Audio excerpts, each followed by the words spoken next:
राष्ट्रद्रोहाच्या केससाठी आता तयारी ठेवावी असा खोचक सल्ला राष्ट्रवादी काँग्रेसचे अध्यक्ष शरद पवार यांनी विद्यार्थी संघटनांना दिलाय।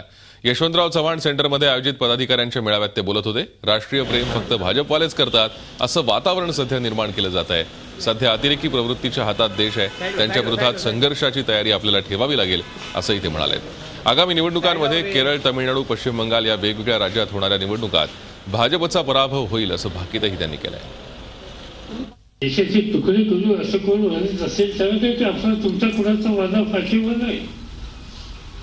भारताचे तुकडे करण्याच्या संबंधीची भाषा जी कोण करत असतील, सरकार तुमच्या हातात आहे, पोलीस जर तुमच्या हातात आहे, चौकशी करा, इन्व्हेस्टिगेट करा, त्यांच्या खटला भरा आणि त्या संबंधीची काय त्यांनी चूक केली असेल त्याची किंमत त्यांना मोजून द्या।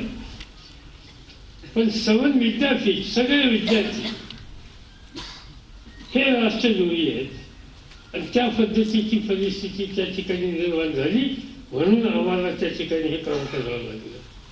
हे उत्तर याचा अर्थ सत्य आहे की तरुण पिढीला कायदा हातात घेण्यासाठी एका पद्धतीनं प्रवृत्त करायचं काम आज त्या ठिकाणी केलं जात आहे आणि देशामध्ये एक असा एक संभ्रम निर्माण करण्याचा प्रयत्न करतोय की काही लोक राष्ट्रद्रोही आहेत आणि तुम्ही आम्ही सगळ्यांच्या राष्ट्रद्रोहांना पाठिंबा देणार आहोत आणि राष्ट्राचं प्रेम फक्त भाजपवाल्यांना आहे या प्रकारची स्थिती आज भारतामध्ये निर्माण करण्याचा प्रयत्न केला जातो। झी 24 तास रहा एक पाऊल पुढे।